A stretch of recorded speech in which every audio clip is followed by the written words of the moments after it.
آج ہندوستان نے بہت ترقی کر لی ہے، لوگوں میں تعلیم کے تئیں کافی بیداری آئی ہے، لیکن آج سے 20-25 سال پہلے گاؤں کی سطح پر تعلیمی بیداری کی بہت کمی تھی۔ اسکول بہت دور دور تھے۔ ایسے میں ایک لڑکا گاؤں کی تعلیم پوری کر کے اعلیٰ تعلیم کے لیے علی گڑھ مسلم یونیورسٹی آتا ہے اور دیکھتے ہی دیکھتے کامیابی کی بلندی پر پہنچ جاتا ہے۔ اس شخصیت کو دنیا ایم جے وارسی کے نام سے جانتی ہے۔ تعلیمی اعتبار سے بھی، معاشی اعتبار سے بھی میرا گاؤں، میرا علاقہ جو ہے وہ بہار کا سب سے پچھڑے علاقوں میں سے ہے، جہاں پہ صرف 3 مہینے تک تو سیلاب کا پانی بھرا رہتا ہے، راستے نہیں ہوتے ہیں، آپ کو کہیں بھی جانا ہوتا ہے تو بوٹ یا ناؤ کا سہارا لینا پڑتا ہے، اور کمیونیکیشن بالکل مین روڈ سے بالکل منقطع ہو جاتا ہے۔ آپ کہیں بھی جائیں گے تو آپ کو ناؤ کے علاوہ کوئی دوسری سواری نہیں ملے گی۔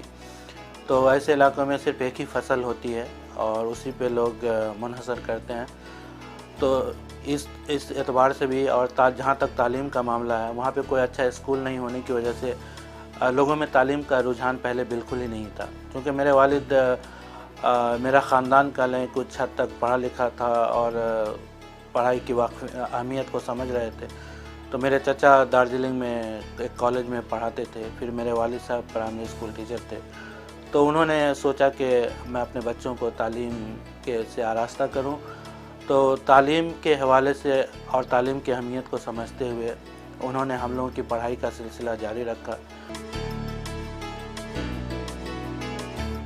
بہار میں واقع دربھنگہ ضلع کے ایک چھوٹے سے گاؤں برہ میں ایم جے وارسی نے آنکھیں کھولی۔ گھر کی مالی حالت اچھی نہیں تھی، لیکن ایم جے وارسی نے فیصلہ کر لیا تھا کہ انہیں بڑا ہو کر ایک کامیاب انسان بننا ہے، لہذا تمام پریشانیوں کے باوجود آپ آگے بڑھتے رہے۔ جب میں علی گڑھ آیا، علی گڑھ میں داخلہ ہوا، تو میرے لیے یہ دنیا بالکل ایک نئی دنیا تھی، اور ایک گاؤں سے نکل کر کے ایک بڑے ادارے میں آنا اپنے آپ میں مجھے اس وقت بالکل عجیب سا لگتا تھا کہ میں یہاں پہ کس طرح اپنی تعلیم کو جاری رکھ سکوں گا۔ ایک گاؤں سے پڑھا ہوا ایک سینٹرل یونیورسٹی میں آ کر کے، اور وہ بھی اتنے بڑے ادارے میں آ کر کے، مجھے ایڈجسٹ ہونے میں قریب 2 مہینے لگ گئے تھے، اور طرح طرح کے خیالات آتے تھے کہ یہاں میڈیم الگ ہے، ہم پاس کر پائیں گے یا نہیں کر پائیں گے۔ تو پہلے 2 سال جو تھے اس میں، جہاں تک مالی معاونت کا سوال ہے، تو پہلے 2 سال میرے والد صاحب ریگولر پیسے بھیجتے تھے، حالانکہ مہینے میں دیر ہو جاتی تھی، قریب 2 مہینے 3 مہینے پہ ایک بار پیسے آتے تھے، تو وہ حالات بالکل مختلف تھے۔ لیکن جب میں نے انٹرمیڈیٹ پاس کیا، کانفیڈنس لیول تھوڑا بڑھا میرا۔ جب کانفیڈنس بڑھا اور نئی چیزوں کو سمجھنے میں تھوڑا وقت لگتا ہے، تو اس کے بعد جب کانفیڈنس لیول انسان کا بڑھتا، تو میرے دل میں خیال آیا اس وقت کہ میں اعلیٰ تعلیم حاصل کروں اور اپنے لیے، اپنے علاقے والوں کے لیے یا اپنے لوگوں کے لیے کچھ کر سکوں۔ تو پھر میں نے بی اے میں داخلہ لیا۔ بی اے میں داخلہ لینے کے بعد مجھے اسکالرشپ مل گئی تھی، اور ساتھ ہی ساتھ میں نے مالی دقتوں کو دیکھتے ہوئے ٹیوشن پڑھانا شروع کیا تھا علی گڑھ میں۔ تو میں ریگولر ٹیوشن پڑھاتا تھا، اور پھر اسکالرشپ مل گئی تھی وہاں پہ۔ جب وہ علی گڑھ میں پڑھ رہے تھے تو گھر کی حالت زیادہ اچھی تھی نہیں، بہت مشکل سے مینج ہوتا تھا، تو انہیں خود ہی مینج کرنا پڑتا تھا اپنا پڑھائی کا، اور پھر دوسرے بھائی بھی تھے تو انہیں بھی انہیں ہی دیکھنا تھا، تو بہت مشکل سے انہوں نے اپنی پڑھائی پوری کی ہے۔ میرے ذہن میں ایک ہمیشہ یہ ٹارگٹ رہا کہ میں کچھ نہ کچھ کروں گا، کیونکہ میں کھیلنے میں بھی اچھا تھا، لیکن کھیل کی طرف میں زیادہ مائل اسی لیے نہیں ہوا کہ میں گھر کا بڑا ہوں۔ اگر میں کہیں پہ بھی رکتا ہوں یا مجھے کامیابی نہیں ملتی ہے، تو اس سے میرے آنے والا جنریشن ہے، چھوٹے بھائی ہے، اس پہ اثر ہوگا کہ اتنے اچھے ادارے میں پڑھ کے بھی میں کامیاب نہیں ہو سکا۔ تو ایک موٹیویشن فیکٹر جو ہوتا ہے، موٹیویشن جو ہوتا ہے، وہ کہیں نہ کہیں کم ہوگی۔ خاص کر کے علاقے کے لوگوں کی نظریں ہم پہ تھی کہ لوگ پہلی بار دیکھے تھے کہ اس علاقے سے کوئی لڑکا باہر پڑھنے گیا ہے، اور اگر ہم اپنے فیلڈ میں یا اپنی زندگی میں کامیاب نہیں ہوتے ہیں تو اس کا منفی اثر پڑتا۔ تو اس لیے میں نے اپنے سائڈ میں ایکسٹرا کریکولر ایکٹیویٹیز کو جاری رکھتے ہوئے پڑھائی پہ خاصا توجہ دی، اور یہی وجہ ہے کہ میں نے بی اے میں بھی میری فرسٹ ڈویژن سے فرسٹ پوزیشن بھی آئی ڈپارٹمنٹ میں، اور اسی سال میرے چھوٹے بھائی کا بھی داخلہ علی گڑھ میں ہوگا۔ میں کوشش کیا کہ اس کو بھی علی گڑھ بلا لوں، تو وہ بھی علی گڑھ میں اپلائی کیا، اس کا بھی داخلہ ہو گیا، اور چھوٹا بھائی بھی کامرس میں پی ایچ ڈی کیا۔ تو ہم لوگ ٹیوشن پڑھا کے ایک دوسرے کی مدد کر کے اور بھی بھائیوں کو آگے بڑھانے میں مدد کی، اور اس طرح ہم آگے بڑھتے چلے گئے۔ یونیورسٹی میں ٹیوشن وغیرہ بھی پڑھا کے کافی حد تک یہ اپنے مسئلے کو کسی کے سامنے ظاہر نہیں ہونے دیتے تھے، اور ہم لوگ کے ساتھ بھی کبھی اس ٹائپ کی پرابلم ہوتی تھی تو یہ کافی بولڈلی فیس کرواتے تھے، اور مشکل وقت میں بھی حوصلہ افزائی کرتے تھے۔ پڑھائی کے سلسلے میں کوئی ایسی بات ہوتی تھی، کسی کے بارے میں کچھ پوچھنا ہو تو ہی میں جا کے ملتا تھا ان سے، تو اچھا مشورہ دیتے تھے اور بتاتے تھے ہمیشہ کہ چاہے جس لائن میں رہو کچھ بھی پڑھو، کتاب سے جڑے ہوئے رہو، یہ ہمیشہ بولتے تھے وہ۔ ایم جے وارسی کے والد کے پاس آمدنی کا بہت محدود ذریعہ تھا، اس لیے ایم جے وارسی کو دوران تعلیم بہت سی پریشانیوں کا سامنا کرنا پڑا، لیکن ان پریشانیوں سے ان کی خود اعتمادی میں کوئی کمی نہیں آئی، اور کامل یقین کے ساتھ تعلیم پر اپنی توجہ مرکوز رکھی۔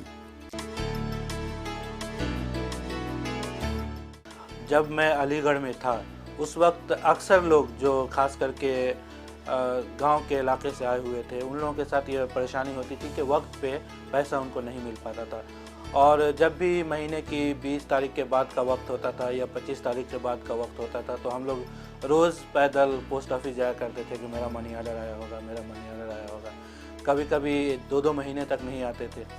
تو اس سے ایک ذہنی پریشانی ہمیشہ رہتی تھی کہ پیسے ہوتے تو ہم ابھی وقت پہ ڈائننگ ہال کے فیس جمع کر سکتے تھے، وقت سے ناشتہ کر سکتے تھے، کھانا کھا سکتے تھے۔ کبھی کبھی ایسا بھی ہوتا تھا کہ 2 دن تک ہم لوگ کھانا نہیں کھاتے تھے، کبھی ناشتہ کر لیا تو دونوں ٹائم دن کا اور رات کا کھانا نہیں کھایا، تو 3-4 دن لگاتار ایسے بھی گزرے ہیں، اور گزرنے کے باوجود اس میں مشکلیں آتی تھیں۔ خیال رہتا اب جب آپ بھوکے ہوتے ہیں تو ذہن آپ کا کام نہیں کرتا ہے، ذہن سازی کے لیے ہر اعتبار سے آپ کو فٹ ہونا پڑتا ہے، تو کہیں نہ کہیں یہ چیزیں ایسی کھلتی تھی کہ آج میرے پاس پیسہ ہوتا، میں کھانا کھا لیتا وقت سے تو میں یہ کرتا، لیکن ان سب کے باوجود دل میں ہمیشہ یہ خیال رہا کہ زندگی کا ایک مقصد ہے، اور کامیاب ہونے کے لیے اس میں دقتوں کا سامنا کرنا پڑتا ہے۔